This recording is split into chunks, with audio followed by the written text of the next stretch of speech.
يعني إنك غلطت دي مش نهاية العالم، ما أنت ياما غلطت والأمور مشيت وعدينا وهنفضل نغلط. الأهم إنك ما تركزش في الغلط بتاعك وتكمل في طريقك الصح اللي المفروض تمشي فيه. هيجي عليك فترات هتكون صعبة، بس كلنا عدينا بيها الفترات دي وافتكرنا إن دي نهاية العالم، بس الحمد لله عدت. ولما بنفتكر الذكريات دي ونسترجعها بنقعد نتريق ونضحك عليها. وهقولك على معلومة مهمة فرقت معايا جدا: أي حاجة عاوز تعملها وتفضل معاك باقي حياتك اعملها لمدة 40 يوم، زي إنك تصلي 40 يوم أو تتعلم لغة جديدة أو تتعلم مهارة أو تبطل عادة سيئة أنت بتعملها، وصدقني هتلاقي إنك مش هتنساها تاني. أنت تعرف كمان إن المشاعر كلها ما تقدرش تستغنى عنها، يعني عمرك ما تقدر تستغنى عن الكره، لانك لو استغنيت عنه هتحب الظلم والمشاعر التانية السيئة. ده لان الذكريات والمشاعر والاحاسيس اللي بنحس بيها هما اللي بيكونوا حياتنا واسلوب معيشتنا في الحياة. ولازم نتواصل ونتكلم مع الناس، ما تكونش محرج من حد واسأل براحتك طالما في حدود الصح والمسموع. ده احسن من انك تكون جاهل.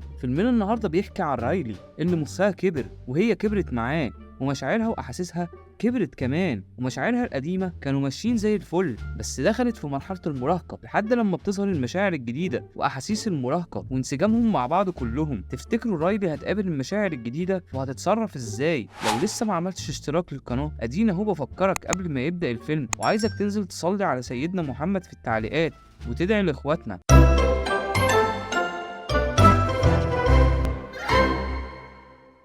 بيبدأ فيلمنا النهارده برايلي اللي كبرت سنتين وبقت 13 سنة وخلاص هتدخل الثانوي، وطبعا مش ناسيين مشاعرها: الفرح والحزن والغضب والخوف والاشمئزاز. وبنشوفها وهي بتلعب ماتش الهوكي بتاعها، وبنشوف ابوها وامها وهم بيشجعوها. وللاسف رايلي بتعمل غلطة في الماتش بتخلي الحكم يطردها لمدة دقيقتين، بس في الدقيقتين دول تعالى هنشوف رايلي بقت ايه لما كبرت. رايلي طلعت شاطرة في الاكل، مش شاطرة قوي، بس كانت شاطرة في المدرسة وبتساعد اصحابها. ده حتى القطط في الشارع كانت بتاكلها، وراحت عملت تقويم لاسنانها زيك كده. ولما بنروح لمخها بنلاقي ان ظهرت عندها جزيرة جديدة ما كانتش موجودة قبل كده، وهي جزيرة الصداقة. ده لحد لما ظهر شكل جديد في مركز القيادة اسمه حب الذات، كان شكله جميل جدا. وده ظهر لما واحدة من صحباتها معاها في الفصل كانت في موقف محرج وهي ساعدتها، هي وواحدة صاحبتها تانية اسمها سمية، ومن ساعتها بقوا أصحاب. انت نسيت ولا ايه؟ احنا واخدين دقيقتين بس طرد، يلا بينا نرجع الماتش. ورايلي لما رجعت الماتش هي واصحابها سجلوا هدف جامد خلاهم يكسبوا، لحد لما بتقابلهم كابتن المدرسة الثانوي وبتقول لهم انا عامله لكم معسكر تدريب تحفة، فبيوافقوا ان هم يروحوا وبيفرحوا جدا. ورايلي لما بترجع البيت باباها ومامتها بيتكلموا معاها، فهي بتفتكر الغلطة اللي عملتها في الماتش، بس الفرح بتشيل الذاكرة دي وبتبقى عملت مكان مستخبي في مخها بتحذف فيه الذكريات اللي مش لطيفة. والفرح لما بتيجي تاخد ذاكرة جديدة وتوديها لمركز الذكريات المركزية، الحزن بتطلب انها تروح معاها. ولما بيدخلوا الحزن بتلاقي المكان جميل جدا وفيه كل الذكريات بتاعت رايلي. والفرح بتوري الحزن احبال افكار رايلي اللي هي متعلقة بيهم، وبيروحوا بعد كده يناموا كلهم. بس وهم نايمين بيظهر صوت غريب بيصحيهم كلهم من النوم. ولما بيروحوا يشوفوا ايه الصوت ده بيلاقوا لمبة في جهاز التحكم عمالة بتنور. ولما بيشوفوا ايه اللمبة دي بيلاقوها لمبة البلوغ واللي صوتها بينفجر وبيخضهم كلهم، وبيلاقوها ان هي مش عايزة تنطفي. ولكن فجأة بيلاقوا عمال التطوير داخلين عليهم وبيقعدوا يكسروا في كل حاجة علشان يجددوا المكان ويوسعوه، وبيقولوا لهم احنا جددنا عشان جايلكم ضيوف. ورايلي بتصحى من النوم بس بتقعد تزعق وتطلع علينا شوية الهرمونات بتاعتها، بس طبعا مامتها فاهمة الكلام ده فبتقعد تتكلم معاها وتهديها شوية، وبتنزل تقابل اصحابها عشان يروحوا معسكر التدريب. بس وهم في العربية بيتكلموا رايلي بتكتشف ان صحباتها مخبيين حاجة عليها، وبيعترفوا لها بعد كده ان هم مش هيروحوا المدرسة اللي هي فيها وهيروحوا هما الاتنين مدرسة تانية مختلفة. ولما بيوصلوا معسكر التدريب رايلي بتخبط في فان كابتن فريق مدرسة الثانوي، ولكن بيقفوا يتعرفوا على بعض. والمشاعر بيلاقوا ان لوحة التحكم لونها اتغير للون البرتقاني، ولما بيبصوا بيكتشفوا ان اللون ده بسبب واحد من المشاعر الجديدة اللي هو القلق، هو اللي كان بيدوس على لوحة التحكم. والقلق بيعرفهم على نفسه، وهم بيتكلموا معاه بيلاقوا الغيرة كمان موجودة وبيظهر الإحراج. ولما فال بتقول لرايلي ايه رأيك تيجي تشوفي باقي الفريق، رايلي بتقول لها بكل برود ماشي، بس ساعتها بيكون مسيطر عليها واحد من المشاعر الجديدة وهي الملل. ولما بتروح مع فال بتفتكر ان اصحابها واقفين، ولكن القلق بيخليها تسيبهم وتمشي وتروح مع فال عشان تتعرف على اصحاب جداد. لما رايلي بتدخل اوضه اللبس فال بتعرفها على فرقة صقور النار، ولما بيدخلوا اصحابها بيقعدوا يهزروا مع بعض ويتصوروا بالتليفون لحد لما بتدخل الكابتن وبتاخد منهم التليفونات ومن كل الفرق التانية، وبيبقوا متضايقين ان ده حصل بسببها. ولما بتتريق على الكابتن بتقرر ان هي تخليهم يتدربوا كلهم تدريب صعب علشان تعاقبهم. وفي نص التمرين الكابتن بتديهم بريك، ورايلي وهي قاعدة بتسمع فرقة صقور النار وهم بيتكلموا عليها وبيقولوا إنها ممكن تعمل مشاكل، وده بيخلي رايلي تزعل وتعيط، بس القلق بيقول لهم أنا هتصرف، وبيخلي رايلي تروح لفال تعتذر لها عن اللي حصل وإنها ما كانتش تقصد. ولما بيرجعوا للتمرين الكابتن بتقسمهم لفرقتين، ورايلي بتبقى واقفة محتارة تروح مع أنهي فرقة، فرقة أصحابها ولا فرقة صقور النار. بس القلق بيتدخل وبياخد حب الذات وبيرميه من مخها علشان تروح مع فرقة فال. ولما أصحابها بيشوفوها بيتضايقوا جدا وبيستغربوها، ولما الفرح بتقوله بس دي مش رايلي بيقول لها أنا عارف رايلي لازم تتغير علشان المستقبل. والقلق بياخد واحدة من ذكريات الذاكرة علشان يوديها مركز الذكريات المركزية، بس بقية المشاعر القديمة بيمنعوه، ولكن الإحراج بيكتفهم وبياخدهم كلهم يحطهم في برطمان علشان يبعتهم يتسجنوا لحد لما رايلي تتم 18 سنة. والمشاعر الجديدة بينزلوا لمركز الذكريات وينزلوا الذكريات الجديدة، والمشاعر القديمة شرطة العقل بتاخدهم علشان يوديهم سجن العقل الباطن.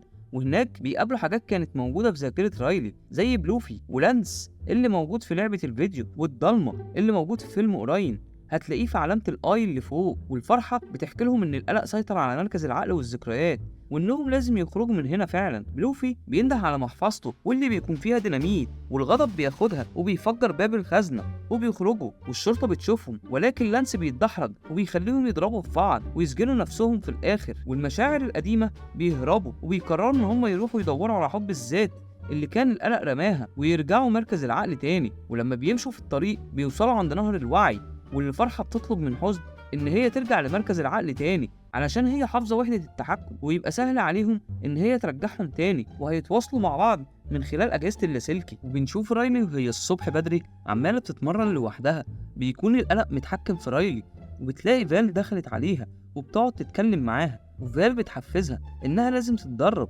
وتغير من سلوكها علشان الكابتن تخليها معاهم. وبيدخل عليهم باقي الفريق، ولما أصحاب رايلي بيسلموا عليها وهي بتسلم عليهم سلام من تحت الضرس، وبعد كده بيتمرنوا شوية وبيقعدوا، وفال بتدي رايلي أكل، بس رايلي ما بتبقاش بتحبه بس بتضطر تاكله علشان فال ما تزعلش منها. ولما بيرجعوا التمرين تاني ويلعبوا رايلي بتجيب جول، فالكابتن بتقول لها مستواك اتحسن. ولما البنات بيخرجوا بالليل بيقولوا لرايلي ان الكابتن بتكتب في الكراسة دي اللي هيفضلوا مكملين معانا. ولما بيمشوا رايلي بتكون ماشية معاهم وما بتبقاش فاهمة هما بيتكلموا على ايه، فبتقرر ان هي تقلدهم وتضحك زيهم، بس بيبان شكلها عبيط. وبقية المشاعر بيركبوا على البروكلي اللي عايم في نهر الوعي علشان يرجعوا حب الذات. وهم قاعدين واحدة من الفرقة بتسأل رايلي ايه الفرقة اللي بتشجعيها، فبتقول لهم على اسم فرقة ضعيفة، فبيقعدوا يضحكوا عليها. والمشاعر ما بيبقوش عارفين يتصرفوا ازاي، فبيقرروا ان هم يرجعوا ذكريات الموسيقى، بس ده بيعمل مشكلة لان الذكريات دي هترجع في الاسطوانة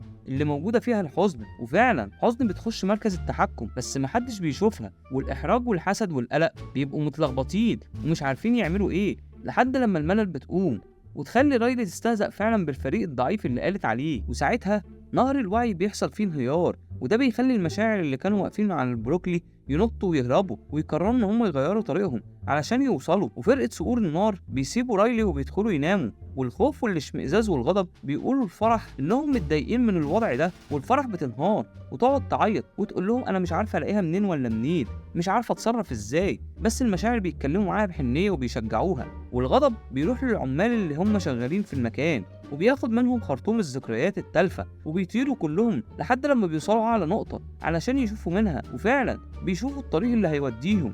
ورايلي بتدخل تنام بس القلق بيبقى عمال يفكر هيعمل ايه بكرة، لحد لما الإحراج بيسمع صوت وبيروح يشوف ايه الصوت ده، بيلاقي حزن بس بيسكت وما بيقولش لحد ان هو شافها وبيخليها تكمل اللي هي بتعمله. وفرح وبقية المشاعر بيوصلوا للعالم الخيالي، ولما بيدخلوا بيلاقوا شكله اتغير خالص لدرجة ان بيلاقوا استوديو معمول من المخدات زي ما كنا بنعمله زمان وبنستخبى جواه. ولما بيدخلوا بيلاقوا ان القلق بيصنع جوه الحاجات اللي رايلي هتخاف منها في المستقبل، بس بيلاقوا اوضة رسم افكار فاضية فبيدخلوا جواها ويرسموا افكار ايجابية. ولما قلق بيستغرب الافكار دي جت ازاي، الاحراج بيدوس على فكرة منهم، وهي ان لو الفريق بتاعها خسر قدام فريق اصحابها انها تقدم لهم ورد. بس القلق بيعرف ان الافكار دي جاية من فرح، والقلق بيقنع العمال إنهم يعملوا أفكار سلبية، بس فرح والمشاعر بيطلبوا منهم إن هم ما يسمعوش كلامه ويعملوا أفكار إيجابية تساعد رايلي.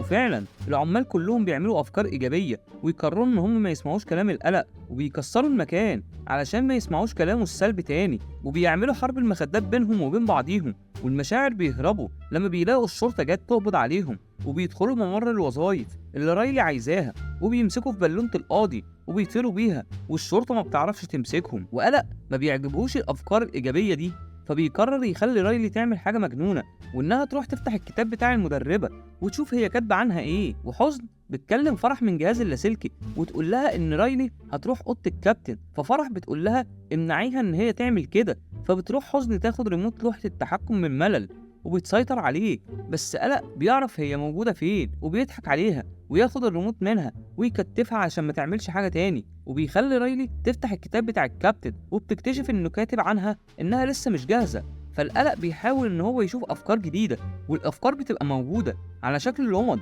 فاللمض بتبتدي تقع على المشاعر وهم طايرين لحد لما بتوقعهم من على البالونة. والقلق بيخلي رايلي تصبغ شعرها علشان تبقى شبه فريق صقور النار. والصبح فال هي وفرقتها لما بيشوفوا رايلي صبغة شعرها بتقول لهم إن هي عملت كده عشان تبقى شبههم.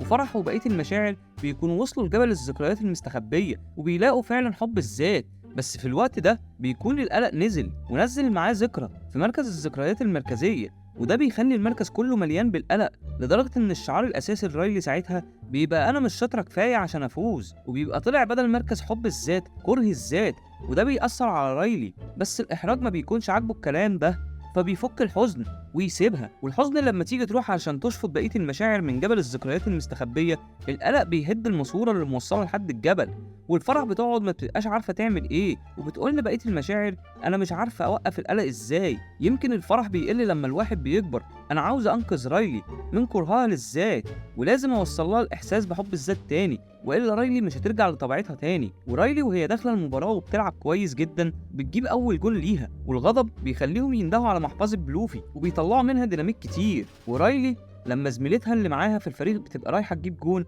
رايلي بتزقها وبتجيب هي الجول، وده بيخلي الفريق بتاعها يستغربوا هي عملت كده ليه. والفرح بتحط الديناميت تحت جبل الذكريات المرميه وبتفجر الجبل، وكل الذكريات بتقع وبتكون عامله زي النهر، والمشاعر بيعوموا معاها. ورايلي بتحاول تجيب اخر جول وبتقعد تحاول اكتر من مره، لكن بتغلط وبتخبط صاحبتها جامد وبتوقعها، والحكم بتطردها لمده دقيقتين. والقلق بيبقى عمال يدوس على كل الزراير بسرعه علشان يصلح اللي هو عمله. والفرح بتوصل هي وباقي المشاعر لمركز الذكريات المركزيه، وكل الذكريات بتتجمع مع بعضها. اما رايلي فبتبقى متوتره جدا وقلقانه، وده لان القلق من سرعته بيعمل حواليه عاصفه جوه مركز القياده بيخلي المشاعر خايفين منه. والاحراج والحزن وباقي المشاعر بيروحوا علشان يشيلوا كره الذات، وفرحه وبقيه المشاعر بيطلعوا مركز القياده، ولما بيدخلوا بيحاولوا يساعدوا هم كمان باقي المشاعر انهم يشيلوا كره الذات.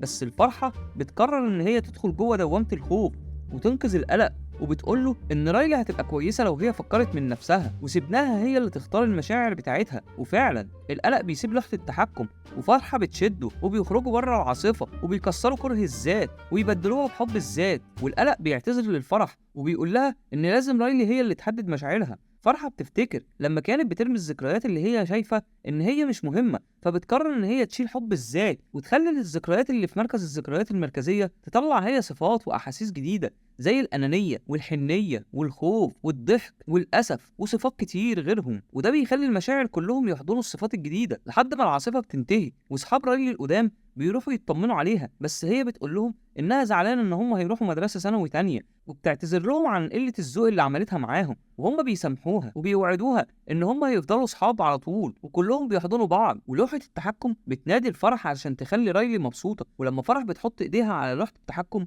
الموضوع بيمشي معاها زي السكينة في الحلاوة، وكل المشاعر بيبقوا واقفين وعمالين يتفرجوا. وبعد أيام بنشوف رايلي وهي قاعدة مع فريق صقور النار وبيضحكوا ومستنية تشوف الكابتن وهي بتعلن عن النتيجة. وخلاص القلق بقى ليه ركن خاص بيه عملته له الفرحة علشان يقعد يرتاح. واصحاب رايلي بيبعتوا لها صورتهم وهم مع بعض في المدرسة، وفال بتقول لها ما تزعليش لو السنة دي ما بقيتيش معانا، ممكن تبقي معانا السنة الجاية. رايلي بتقول لها انا عارفة، وبتروح قدام الدولاب بتاعها في المدرسة وبتلاقي ان جالها رسالة، ولما بتشوفها بتبقى مبسوطة جدا. وبكده يكون فيلمنا النهاردة خلص. لو حابب تشجعني ان اعرف اكمل اعمل لايك ومشاركة للفيديو، ولو حابب تعمل اشتراك هفرح جدا بيك، وعاوزك تكتب لي في تعليق عاوز فيلم ايه المرة الجاية علشان اعملهولك. كان معاكم يا عزيز على قلبي خالد ابراهيم، ودي كانت حكاية جديدة من حكايات قبل النوم. السلام عليكم.